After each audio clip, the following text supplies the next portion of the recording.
Hey everyone, so today we are going to decode what a lot of students think is the toughest chapter in Class 12 chemistry, aldehydes, ketones, and carboxylic acids. But don't you worry, we're about to make it super simple.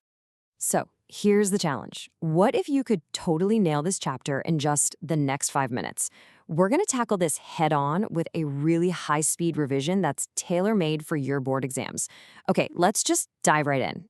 First up, let's meet our 3 main players. Now, they're all part of the carbonyl family, and that's because they all share one really important feature, that carbon-oxygen double bond. So how do you tell them apart? Well, it's actually pretty easy. It all comes down to what's attached to that main carbonyl group. See, an aldehyde always has at least one hydrogen atom stuck right onto the carbonyl carbon. A ketone, on the other hand, is kind of sandwiched between 2 carbon groups. And the carboxylic acid? Well, that's the special one, with a hydroxyl, an OH group, right next to that C double bond O. Okay, let's simplify it even more and just look at the 2 that people always mix up, aldehydes and ketones. The key is to look for the hydrogen bodyguard.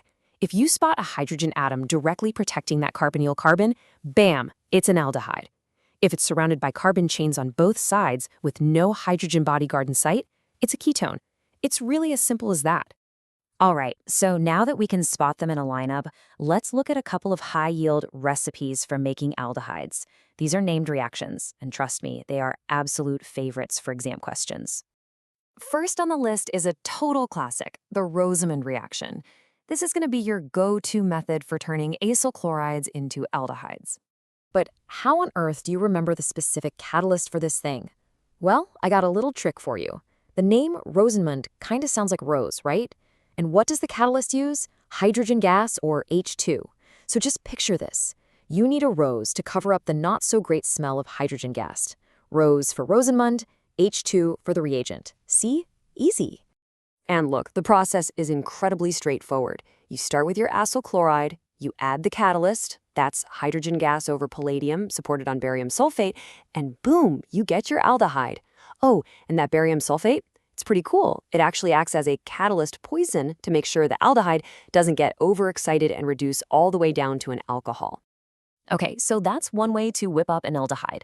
Now for our second exam favorite recipe, the Stephen reaction. This one kicks off with a totally different compound, but the goal, exactly the same. To remember this one, let's use another little mnemonic. Just imagine Stephen is a scientist from Russia.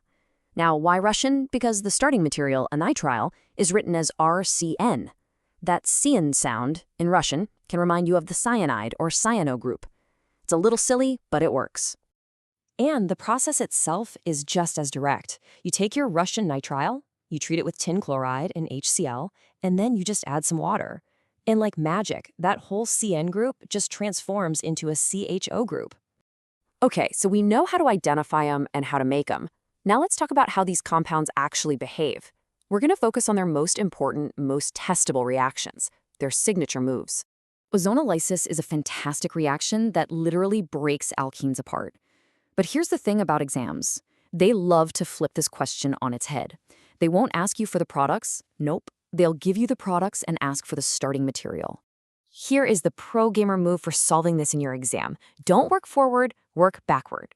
It's simple. You take the 2 products they give you, draw them so their oxygens are facing each other, then just erase those oxygens and connect the 2 carbons with a double bond. You've just reverse engineered the whole thing and found the original alkene. It's like a puzzle.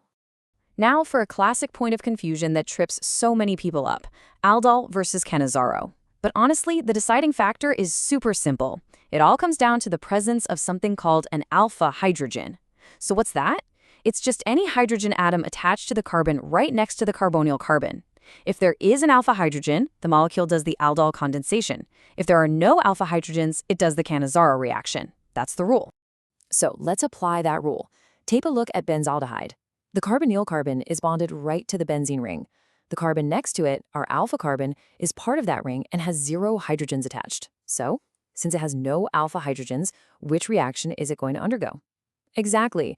It's a textbook case for the Cannizzaro reaction. Phew! Okay, that was a lightning-fast tour. I know. Let's just wrap this all up by highlighting the absolute most important points you need to walk away with. If you only remember 4 things from this entire explainer, please make it these. Number 1, structure is everything. Identify the molecule by what's attached to the carbonyl group. 2, master those mnemonics. The rows and the Russian tricks will save you. 3, the alpha hydrogen rule is your secret weapon for Aldol versus Cannizzaro. And 4, treat ozonolysis problems like a reverse puzzle you need to solve. So there you have it. You have the tools, the tricks, and the key concepts. Just remember, in all of organic chemistry, structure dictates reactivity. If you can understand the structure, you can predict the reaction. You've totally got this. Good luck!